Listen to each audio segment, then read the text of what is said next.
Hello and welcome to another fun and exciting lesson all about preferences in Bridge. I know. Again, we're going to just go through this as quickly as possible so we can get through all the preference settings set up to help us work faster and more efficient in Bridge. So let's go ahead and quickly go over some of the preference setups, and then we can get into more of the fun and exciting lessons. So if you're on a PC, then you're going to want to go up to Edit to access the preferences, and if you're on a Mac, you're going to go over to Adobe Bridge and turn on preferences from there. And the keyboard shortcut is Command or Control and the letter K, which is the same for Photoshop as well that you learned about in a previous lesson. So here's all the different options and preferences that we can set up for Adobe Bridge. Let's start with General first, and then we'll go through all the others. So if you want to have Adobe Bridge launch when a camera is connected, you can turn this on. Honestly, I have no idea what this setting is, but it's something that I don't have turned on. And then if you use this keyboard shortcut combination here, it's going to open up the loop view when you're in preview or reviewing mode. You can also list a number of recent items to display. I just have 10 set as the default. And then for my favorite items, which would be under this favorites tab over here, you can list 5 different options, or if you're on a PC, it might be a different amount. I'm not sure because I'm not on a PC, but I do like to have all these items listed in my favorites tab so I have easy access to some of my favorite items. And then with this reset button, you can reset all the warning dialog boxes if you made any changes in preferences and you want to go back to the Photoshop defaults. Okay, under thumbnails, you can set up the performance and file handling of your images within Bridge. And the first option is processing files larger than a certain size. I have 1000 megabytes, which is 1 gigabyte. And then with this option, you can set up to have thumbnails created versus previews. So if you choose to have thumbnails generated, that simply means it's going to create a new file based on the preview. A preview is going to show you a preview of the file within that file. So for example, a raw file is going to have a preview file within it, and then you can view it via that preview versus the thumbnail. So if you're low on hard drive space, you may want to turn this off and just use the file already generated by either your JPEG file or your raw file.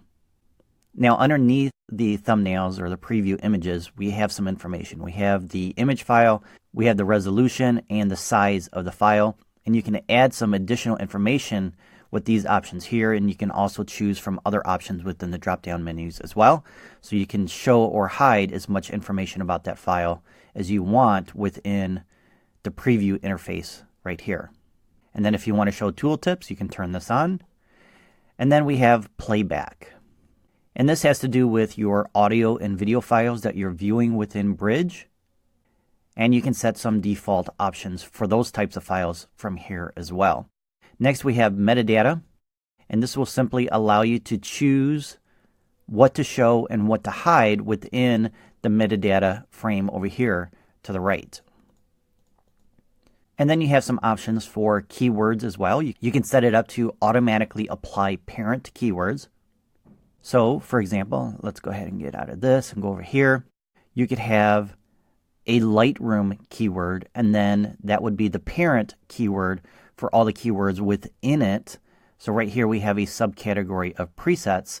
So if I select this item here, it's going to automatically select presets and all the other keywords within it if I have that option selected.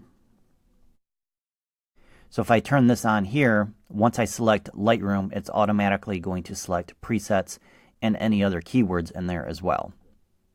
And then for your labels, to help you stay organized, you can give the different colored labels names, and these would be the keyboard shortcuts for those particular labels if you want to add them via keyboard shortcuts. And right now I am requiring the use of the command key along with the number to be applied for that particular label. If I don't want to do that and I just want to use individual numbers, then I can turn that off. All right, so next up we have file type associations. And here you can simply let your operating system know what type of file extension you want to open in Photoshop or other types of software. So for example, if you double click any JPEG file and it doesn't open in Photoshop, then you can come in here and change it to automatically open it in your version of Photoshop.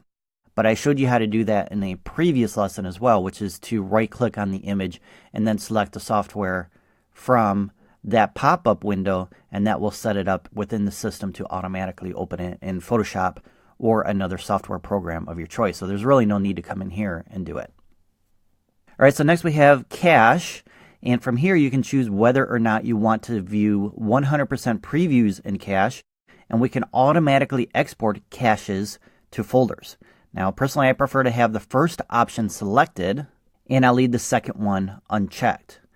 Then you can choose the location of the stored cache, and by default, it's going to go into your library system, or you can choose a different hard drive that has more space if needed.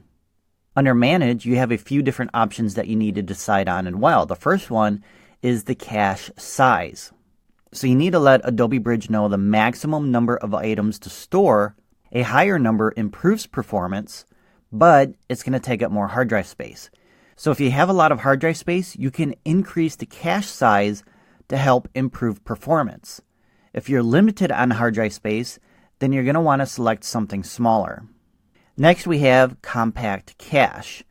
When you first open a folder in Bridge, Bridge will need to make previews of your files in order to be able to view them in Bridge if you made that selection within the thumbnails option up here. So once Bridge makes those thumbnails, it's going to save those previews so it doesn't have to rebuild them every time you go back into the folder. Now, if you notice that Bridge is becoming slower to use, then there may be an issue with your cache. It could be you're running out of hard drive space, or maybe some of the preview files are corrupt.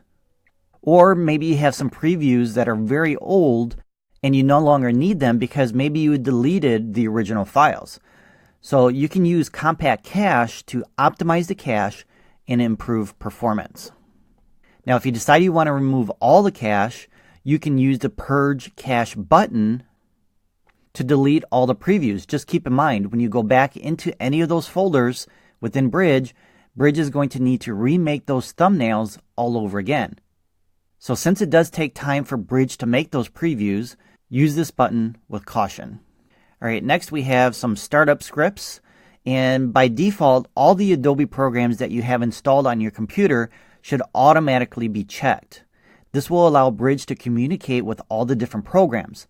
Now, there is an additional one down here called Dr. Brown's Services, and chances are good you don't have this one listed at all. This is one of my favorite scripts that I use on a regular basis in Adobe Bridge, and I did give you an introduction to that in a previous lesson.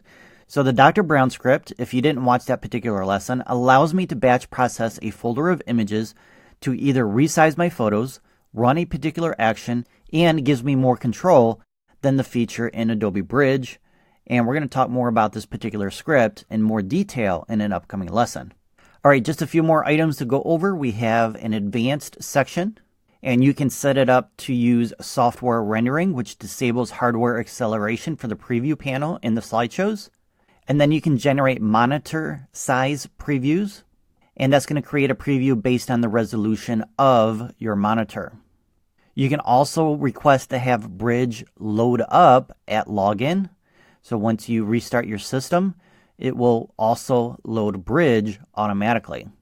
These are options that I don't really need, so that's why I have them turned off. And then you can also change the language as needed down here. Next, we have interface, and just like we did with the Photoshop interface, you can choose a specific color theme, or you can adjust it manually via these sliders here. And we also have an accent color if you want to choose something versus default. Then we have our output options, and these three items are selected by default, and these are pretty self-explanatory. So just check those out and see if those are something that you want to have turned on or not, and then you're all set. To save your changes, you're going to click OK to commit all those changes. Otherwise, if you click cancel, you'll have to go back and make some changes again in order to have them applied the next time you start Adobe Bridge. All right, so there you have it, the essentials for setting up your Adobe Bridge preferences. So that wasn't so bad.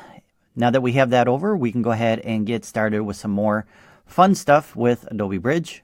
And we're going to do that with the next lesson, and we're going to learn how to adjust the Adobe Bridge interface and save it as a new workspace.